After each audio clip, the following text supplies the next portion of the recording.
We had someone on the podcast, I think it might have been a year ago or so, for maybe 2 years even, from the Indian market, who was saying that at the time, one of the biggest issues they were facing was sort of a disconnect. There was no centralized communication between different parts of the country, between different industry sectors. Do you think that's still the case, or have people sort of started to connect more as a better communication at this point? Yeah, there is definitely a disconnect in the supply chain. There is because we are completely an import driven country. We don't have any components that is manufactured inside India, or even if it is manufactured, it is at a very low scale or at a very lower volume. So the disconnect definitely exists, and that is where there are multiple solutions and technology interventions that are coming.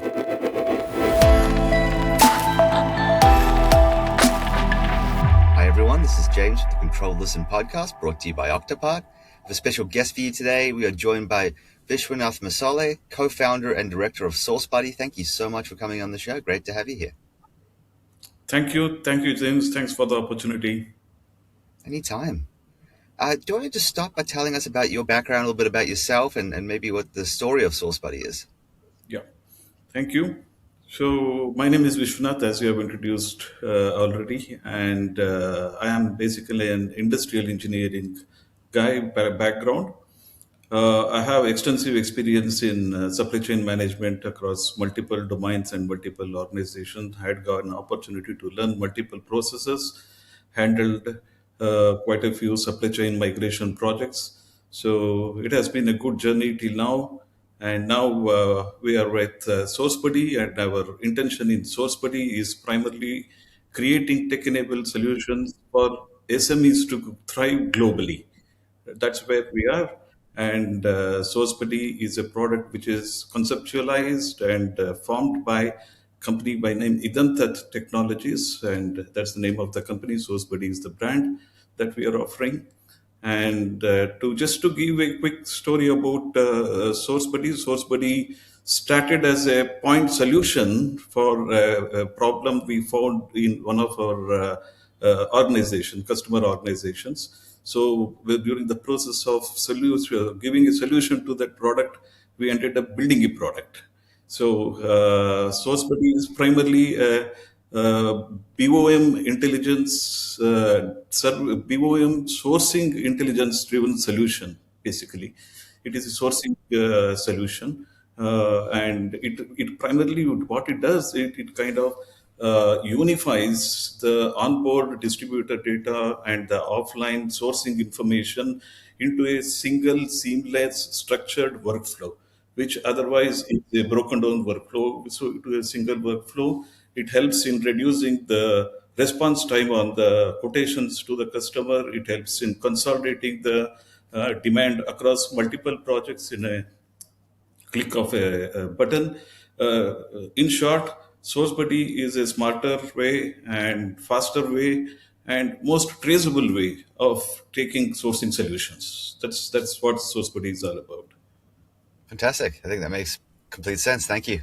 Uh, so I know that it was sort of created in a way to help close or fill a gap in the Indian market. So before we get into that too much, can you tell us a little bit about the state of the Indian market, especially in the supply chain sector in electronics? Yeah. Indian market definitely is at an inflection situation at this point of time, I would say. Historically, India has been a consumer of components. Now we are slowly but steadily migrating over to design and manufacturing of electronic solutions. That's a definite shift that is happening. And in spite of we trying to invest, government is trying to invest in electronics manufacturing, and there is a huge gung ho that is happening around India, particularly from electronics manufacturing perspective. But the underlying factor is that the components are still imported. We are heavily import driven on the component level. So that's something what we are trying to address through SourceBuddy, and I don't think that situation is going to change in the near future. So that's what it is happening. And from the area that I focus, my focus is more on the SME front, the small and medium enterprises front. We see a good amount of capacity available, but the utilization of capacity is extremely uneven. It is extremely fragmented, and people are not able to use the capacity due to several reasons. And those are all, there are certain gaps on visibility, there is certain gaps on intelligence around the sourcing platform. So these are all the gaps that we are trying to address through SourceBuddy. We had someone on the podcast, I think it might have been a year ago or so, for maybe 2 years even, from the Indian market, who was saying that at the time, one of the biggest issues they were facing was sort of a disconnect. There was no centralized communication between different parts of the country, between different industry sectors. Do you think that's still the case, or have people sort of started to connect more as a better communication at this point? Yeah, there is definitely a disconnect in the supply chain. There is because we are completely an import driven country. We don't have any components that is manufactured inside India, or even if it is manufactured, it is at a very low scale or at a very lower volume. So the disconnect definitely exists, and that is where there are multiple solutions and technology interventions that are coming to overcome these problems, James. Right. I can definitely see a lot of innovation happening right now. It's very exciting. Yeah. So on your particular level, how do you plan to close or fill the gap in the Indian market? How are you helping there?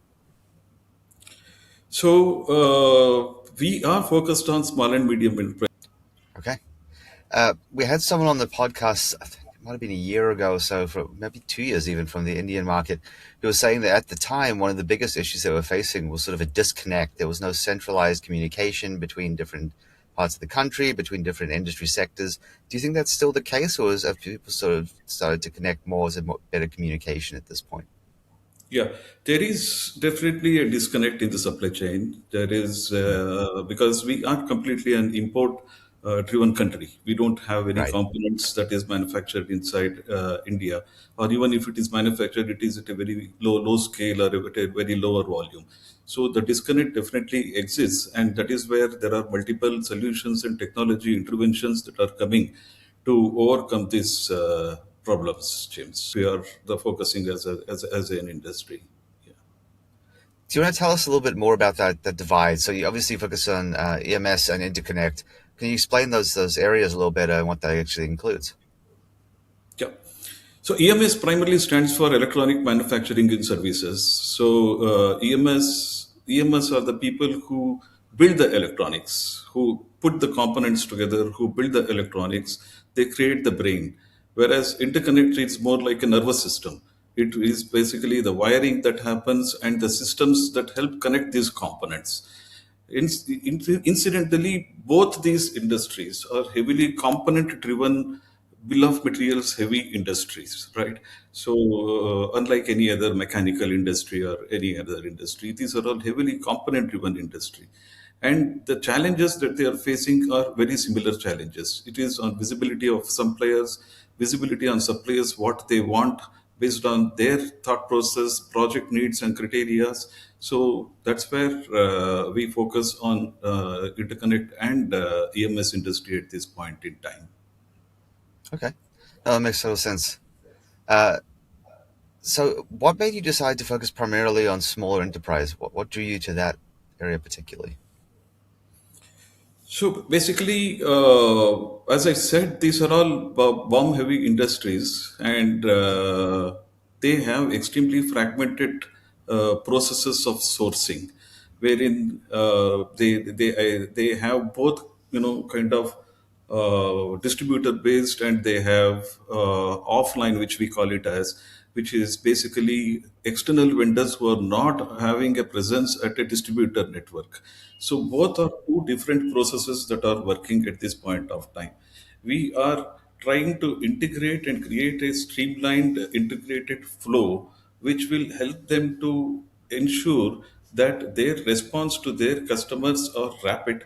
At least it is going to improve by at least 65% to whatever the existing timelines that they are having, and they have a good opportunity to consolidate their demand so that they can look at how to consolidate and reduce the cost. So that's how we are trying to help them, and all this happens on a single platform. No any external systems are going to be used. So everything is open, everything is in place, and everything is traceable. That's great. You kind of actually answered two things I was going to ask you coming up as well, which is perfect. I was going to discuss the difference between online and offline sourcing, so thank you for clearing that up. And then the other thing I was going to mention was the term holistic, because I know it gets thrown around a lot. these days. So yeah, I mean, what you've described is basically a holistic platform that covers all areas of what people need, which is fantastic. Right. So then I want to ask, what is criteria-based supplier finalization? It's a term I saw mentioned on your website and it sounded quite interesting to me. Yeah. So what happens is when we start doing sourcing for any project or any requirement, we are not only looking at the set of data that is available. We need to look at the data based on my criteria. When I'm looking at manufacturing of a particular component, I'm looking at manufacturing availability of the components. I may not be primarily looking at the lead time. I want inventory to be there. If inventory has to be there, I need to be picking the inventory as quickly as possible. If inventory is not available, then my priority is I need to look at those sources which has lower lead time. And at the same time, I need to look at those sources which is giving you the minimum price. So when we talk about criteria, we are given four different criteria for selection. One is on the lead time, one is on the pricing, the other is on the inventory availability, and fourth is from the authorized distributors. Otherwise, materials are available with multiple distributors who may not be able to satisfy the documentation requirement. So when a vendor, when a sourcing fellow enters into the system, he will be able to shortlist the suppliers based on these criteria. That is what we mean by the criteria based selection. Okay. No, thank you for clarifying that. It makes sense. I hadn't really seen that term mentioned that way, so I just wanted to ask. And there's another one I wanted to ask about as well that you listed online, which is Smart Volume and MOQ Consolidation. Yeah. So what do these terms mean as well? It also sounds Yeah. really worth knowing. So, what happens in smart volume and smart MOQ consolidation is in a working situation, there are going to be multiple buyers and multiple sourcing engineers who are going to work on multiple projects. It could be multiple people, it could be multiple plants working, or it could be multiple locations who are working for the same company. Individually, each buyer, each component, each purchaser will be working on his project, and incidentally it will happen that same components are being sourced by multiple other people within the organization. Ultimately what happens is we multiple people go to single vendor for multiple quotations. They get multiple different pricings possibly, and multiple different MOQs also. So how can we manually consolidate that? With manual consolidation in a regular working situation is very, very difficult. So what we have given as a provision is, since people are going to be working on this platform called as source buddy, it is at the click of a button, they will be able to see the consolidation of who all are working on the common items which even that particular buyer is working. They will be able to consolidate those requirements. And once we consolidate, there is a good amount of cost benefits that we can expect.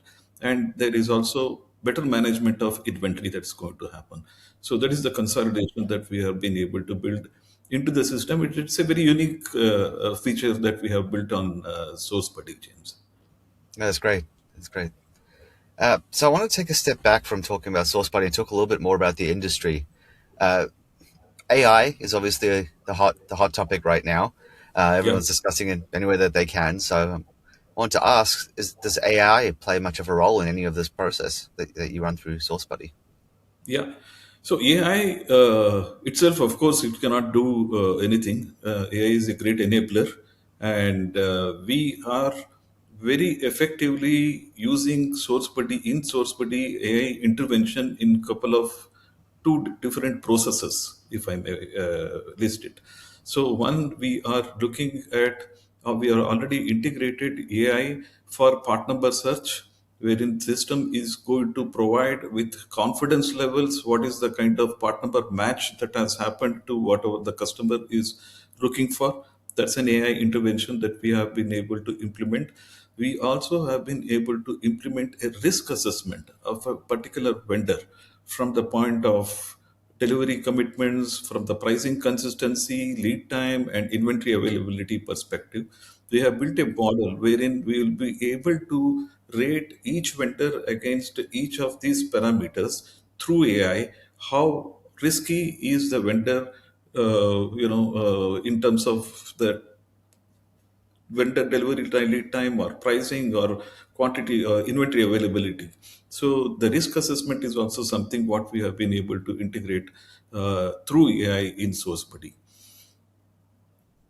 It's just to add a point, if I may, we are probably going to use it for doing multiple pattern readings with respect to the historical purchases that has already happened, and give intelligence to the buyer on what is the performance that is happening with respect to that historical performance of that vendor also.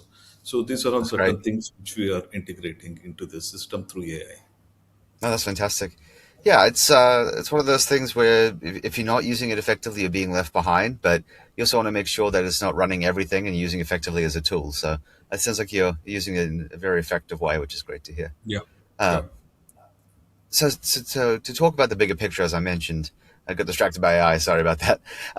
To talk about the bigger picture, what trends are you seeing in the supply chain space, both globally and specifically within India in the last few years? Because everything's been changing quite a bit due to obviously you've had pandemics, we've had regional conflicts, we've had tariffs being implemented.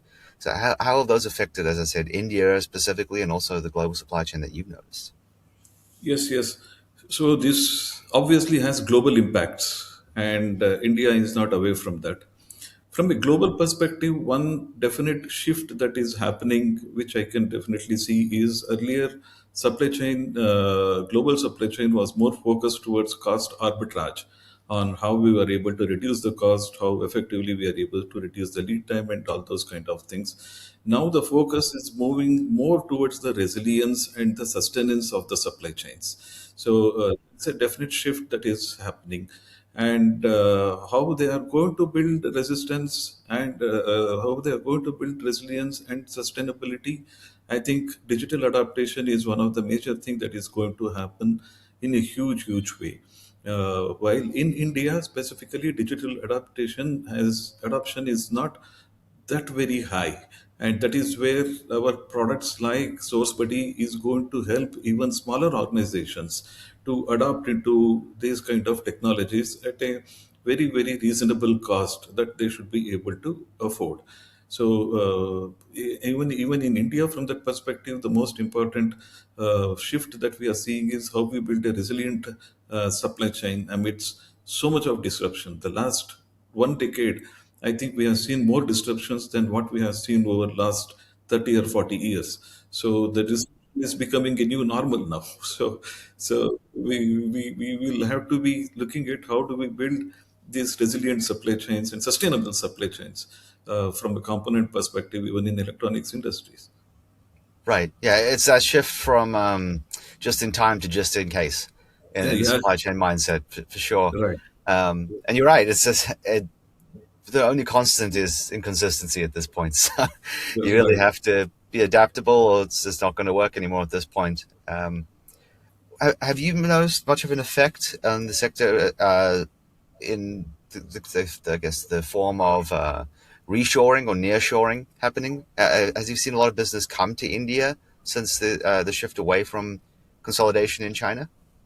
Yeah, there is a positive effect from an India perspective that has happened. There is shift of certain supply chains, which was only China. Now it has become China plus one, and where India is able to get into some benefits from electronics manufacturing perspective. India has quickly and very rapidly ramped up mobile phone manufacturing in a big way over a period of last 4 to 5 years. That's a positive trend that has happened from a India perspective. Uh, but by and large, my area of focus has been on the SMEs at this point of time. I don't see SMEs getting affected at this point of time in a big way, because electronics in India is in its, I would say, in a very nascent stage. It is just trying to grow. It is just trying to put its heads up and trying to make its presence felt. So we are kind of under the bar as of now from a global impact perspective. But whatever the effect that has happened till now, what I see is a positive effect that has come through. That's good. No, it's very exciting.